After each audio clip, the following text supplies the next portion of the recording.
हर खबर आप तक सबसे पहले NS9 न्यूज पर। 4th और 5th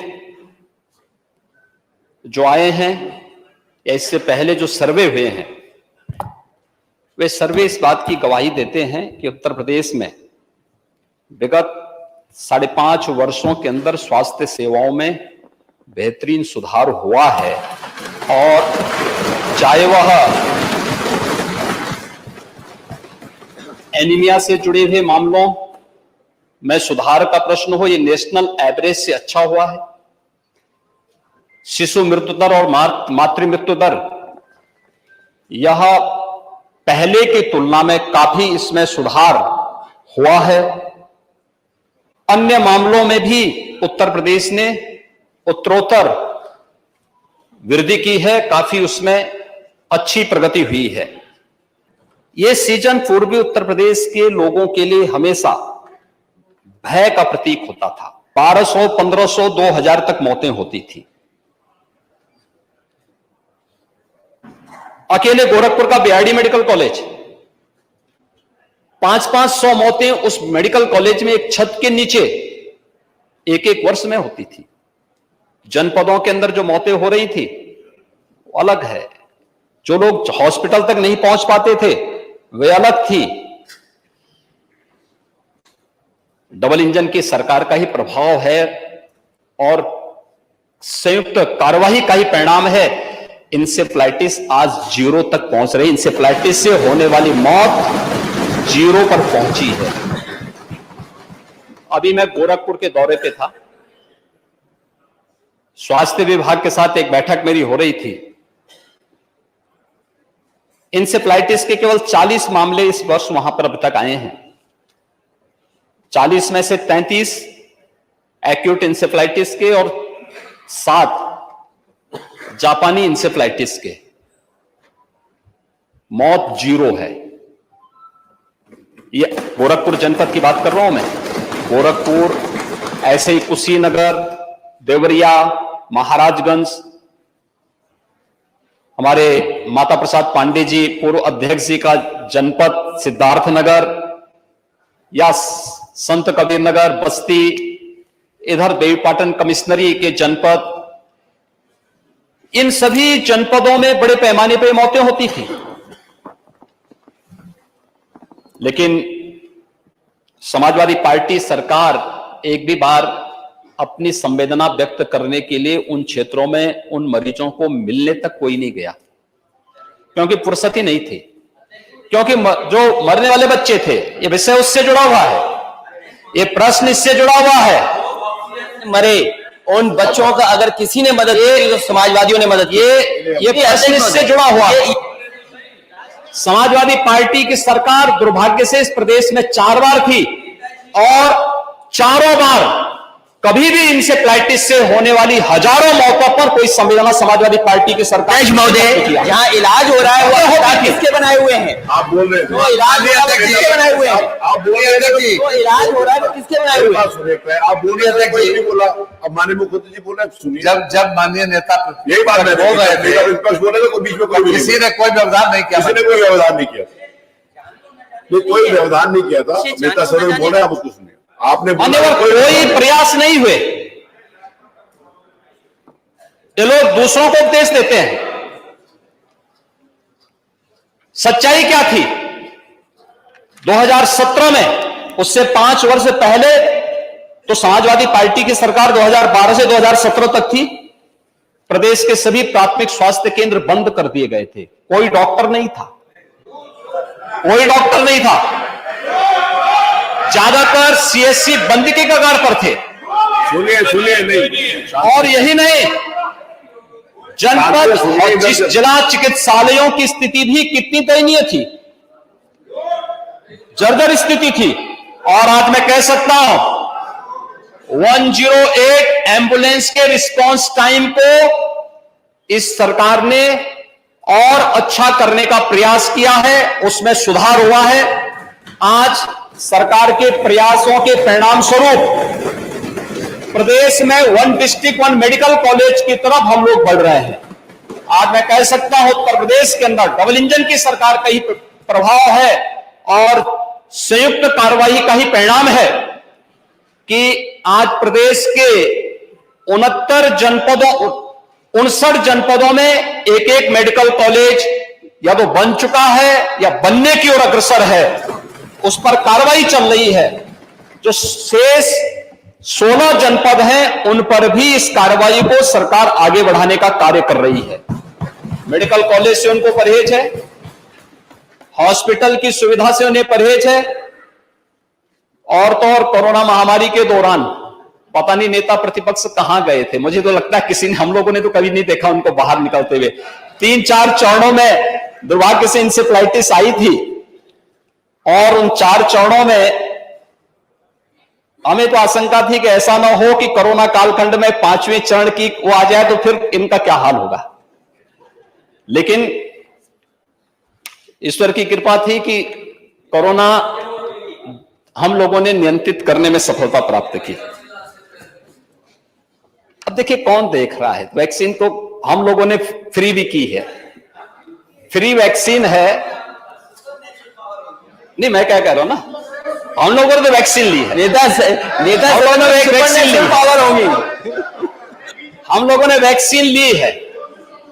लेकिन वैक्सीन ने भारत के पहली बार हुआ है, समाजवादी पार्टी की पहली सरकार 89 में आई थी और अब भारतीय जनता पार्टी के सहयोग से बनी थी। यह भी सच है, भारतीय जनता पार्टी ने उस सरकार को, जनता दल की सरकार को सपोर्ट किया था। सच स्वीकार करो, सच स्वीकार करो। धीरे हो गया, अरे ठीक है, अरे रघुदास जी 89 से आपने देखा होगा समाजवादी पार्टी को 4 बार, ठीक है नाम पहले कुछ रहा होगा, लीडर वही थे ना, नेता वही थे, और इनको 4 बार प्रदेश में शासन में रहने का अवसर प्राप्त हुआ। मैं नहीं कहता हूं, पूरा देश और पूरी दुनिया इस बात को कहती कि इनके शासनकाल में प्रदेश के हर क्षेत्र का अवमूल्यन हुआ है, उसमें अभिवृद्धि कहीं नहीं हुई है, कहीं नहीं हुई है। ये हर व्यक्ति कहता है और मैं इस बात को फिर कह सकता हूं कि स्वास्थ्य सेवाओं का हो या प्रदेश की शिक्षा व्यवस्था का, जितनी क्षति और जितना नुकसान इन तथाकथित समाजवादियों ने की है, उतना प्रदेश में कभी नहीं हुआ। और आज प्रदेश को उसकी पहचान दिलाने के लिए ही राज्य सरकार अपने स्तर पर कार्य कर रही है। आज प्रदेश में हर प्राथमिक स्वास्थ्य केंद्र में हर सप्ताह आरोग्य मेला का आयोजन होता है। हर आरोग्य मेला में 1.5 लाख से लेकर के 3 लाख तक पेशेंट आते हैं। आयुष्मान भारत की योजना या मुख्यमंत्री जन आरोग्य योजना हर गरीब को 5 लाख रुपए की सालाना स्वास्थ्य बीमा का कवर, यह भी डबल इंजन की सरकार प्रदेशवासियों को उपलब्ध करवा रही है। और जहां तक कोरोना वैक्सीन की बात है, कोरोना वैक्सीन पहली बार हुआ है कि किसी महामारी के आने के मात्र 9 महीने के अंदर वैक्सीन भी देशवासियों को प्राप्त हो गया था। और इसके लिए प्रदेश प्रधानमंत्री मोदी जी का आभारी है कि जिनके प्रयास से देश के अंदर 2 स्वदेशी वैक्सीन आए और 2 करोड़ से अधिक वैक्सीन की डोजेस देशवासियों को प्राप्त हुए। ये कोरोना वैक्सीन देश के नागरिकों को एक सुरक्षा कवच के रूप में उसने पूरे देशवासियों को एक संबल दिया। आज कोरोना वैक्सीन के नाते कोरोना जैसी महामारी को नियंत्रण करने में काफी हद तक सफलता प्राप्त हुई।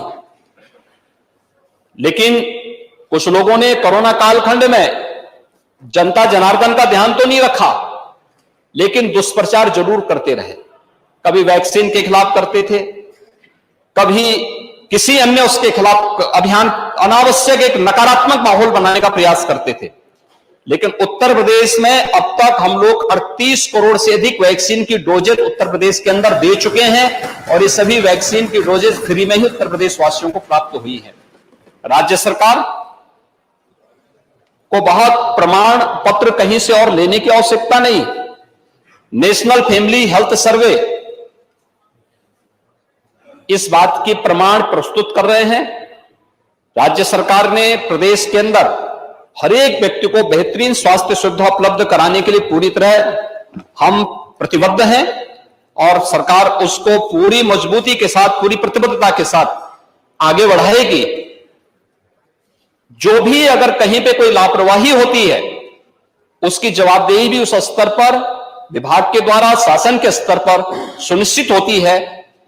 प्रदेश के 25 करोड़ लोगों के प्रति सरकार पूरी जवाबदेही के साथ कार्य कर रही है और कोई संदेह नहीं होना चाहिए, जो भी बेहतर से बेहतर सुविधा उत्तर प्रदेश के अंदर हो सकती है उसे उपलब्ध करवाने की कार्रवाई राज्य सरकार कर रही है। जहां तक प्रदेश के अंदर इन सभी कार्रवाई को आगे बढ़ाने की, पहली बार उत्तर प्रदेश के अंदर मेडिकल यूनिवर्सिटी बन रही है। पहली बार उत्तर प्रदेश के अंदर ट्रेडिशनल मेडिसिन के लिए आयुष यूनिवर्सिटी भी बन रही है और पहली बार उत्तर प्रदेश के अंदर स्पोर्ट्स यूनिवर्सिटी भी बनाई जा रही है। ये प्रदेश के अलग अलग क्षेत्रों में बनाए जा रहे हैं। इसके लिए दूसरा, एम्स गोरखपुर के मामले में सबसे बड़ी बात समाजवादी पार्टी ही थी।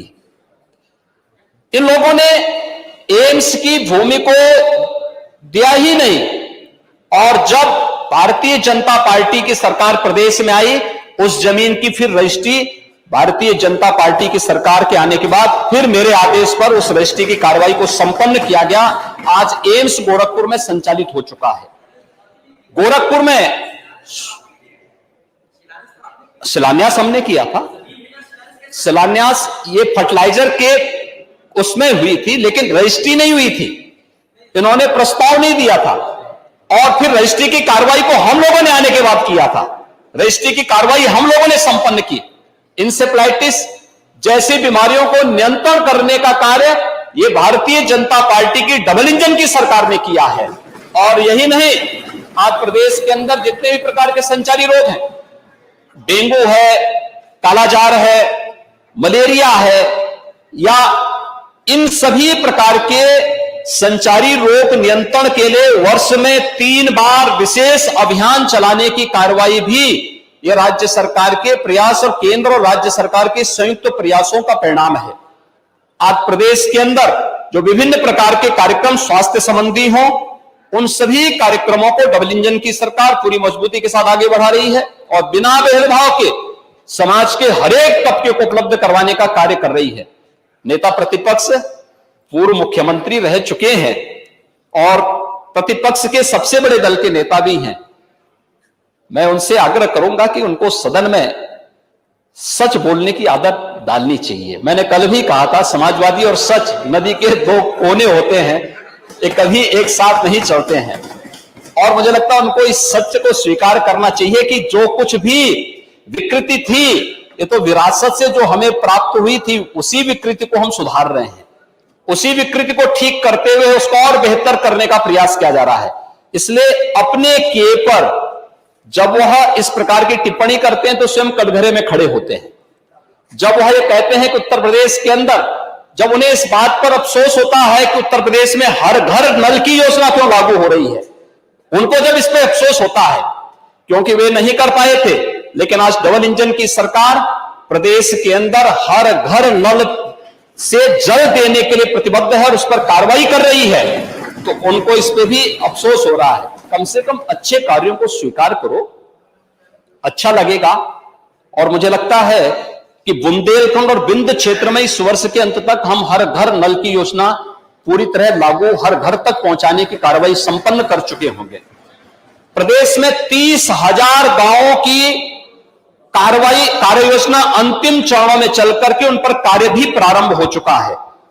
जो हमारे गाजीपुर से माननीय सदस्य बोल रहे थे कि हमारे उसमें नहीं हो रहा है, ये पूरा क्षेत्र, चाहे वो बलिया हो, गाजीपुर, ये पूरा क्षेत्र, यहां पर फ्लोराइड और आर्सेनिक से जुड़ी हुई जो समस्याएं हैं, इन सभी क्षेत्रों को हम लोगों ने चरणबद्ध तरीके से लिया है।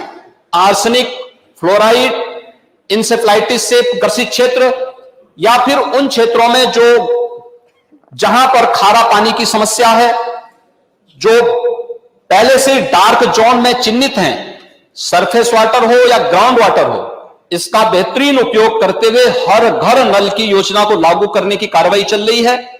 लेकिन उनको इस पे भी अफसोस है कि ये क्यों हो रहा है, वे नहीं कर पाए, तो उनको अपने किए पर पश्चाताप नहीं, लेकिन आज हो रहा है तो ये उनको बुरा लग रहा है। मुझे लगता है ये अच्छी प्रवृत्ति नहीं है। राज्यों के अंदर इंफ्रास्ट्रक्चर के कार्य हो, बेहतरीन शिक्षा के केंद्र खोलने के कार्य हो, प्रदेश के अंदर स्वास्थ्य की बेहतरीन सुविधा को उपलब्ध करवाने की कार्रवाई हो, या फिर प्रदेश के हर गांव को बेहतरीन कनेक्टिविटी देने, इन सभी कार्यों के लिए धन की कोई कमी नहीं है। राज्य सरकार के पास संसाधन भी बड़े हैं, राजस्व में भी वृद्धि हुई है।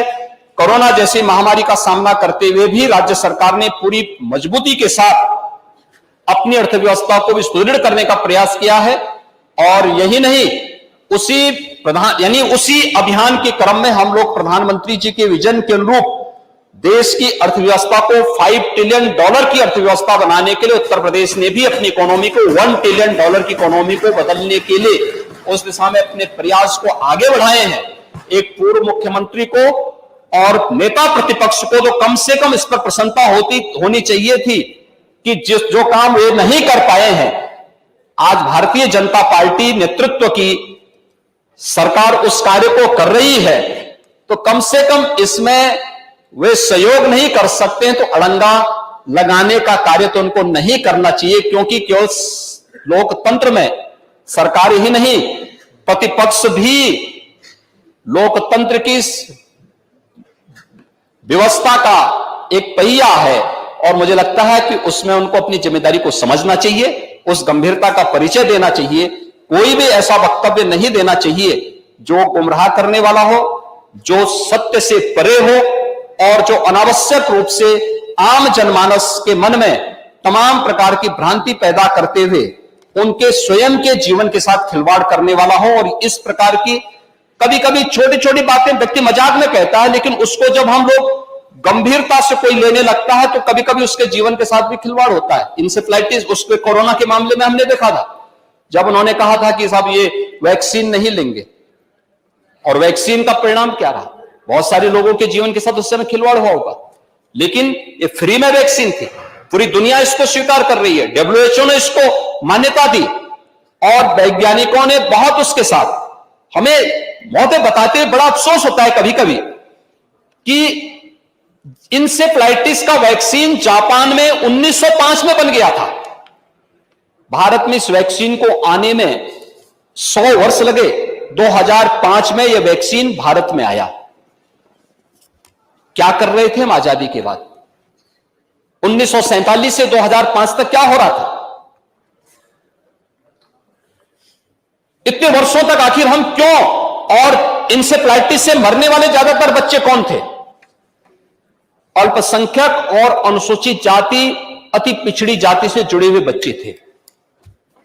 लेकिन वोट बैंक बनाने का प्रयास तो हुआ, लेकिन उन पीड़ितों के प्रति कभी संवेदना ईमानदारी से व्यक्त करने का प्रयास नहीं हुआ, वो कभी मुद्दा नहीं बन पाया। इंसेफ्लाइटिस के मुद्दे पर वैक्सीन को जापान से भारत आने में 100 साल लगे, लेकिन भारत के अंदर कोरोना जैसी महामारी आती है और मात्र 9 महीने के अंदर एक नहीं 2 स्वदेशी वैक्सीन प्रधानमंत्री मोदी जी देते हैं। इसके प्रति कृतज्ञता ज्ञापित करने की बजाय हम गफलत पैदा करें, लोगों को गुमराह करके उनके जीवन के साथ खिलवाड़ करें, यह स्वीकार्य नहीं होना चाहिए। और किसी भी जिम्मेदार नेता को और जिम्मेदार राजनीतिक दल को इस प्रकार की हरकत नहीं करनी चाहिए, क्योंकि यह जीवन के साथ, लोगों के जीवन के साथ खिलवाड़ करने जैसे मुद्दे होते हैं। और इस प्रकार के मुद्दों पर हमें हमेशा उसकी संवेदनशीलता को समझना चाहिए। यहां पर जो भी मुद्दे उठते हैं, यह हर व्यक्ति की संवेदना है। 108 की एक व्यवस्था है, आप कॉल करेंगे, उसका रिस्पांस टाइम के अनुसार आपको वहां पर वह एम्बुलेंस प्रदान करने का प्रयास होता है। और हमेशा एक प्रयास होता है, एक व्यवस्था, एक सिस्टम दी गई है, एक व्यवस्था दी गई है, लेकिन हम उसको कटघरे में खड़ा करें। शासकीय जो व्यवस्थाएं हैं हमारी सीएचसी की, पीएचसी की, डिस्ट्रिक्ट हॉस्पिटल्स की या मेडिकल कॉलेजेस की, हम उसको ही कटघरा में खड़ा करके आम नागरिक के मन में भ्रम की स्थिति पैदा करें, यह अच्छी स्थिति नहीं है। मुझे लगता है नेता प्रतिपक्ष को एक जिम्मेदार नेता के रूप में सदन में बोलना चाहिए, तथ्यों पे बोलना चाहिए। जो आंकड़े हों, उन आंकड़ों को एक बार सत्यापन करा करके अगर वे बोलेंगे तो ये विश्वसनीयता उनकी भी, उनके दल की भी बनी रहेगी और साथ साथ इस व्यवस्था के प्रति भी आम जनमानस का विश्वास डगमगाएगा नहीं।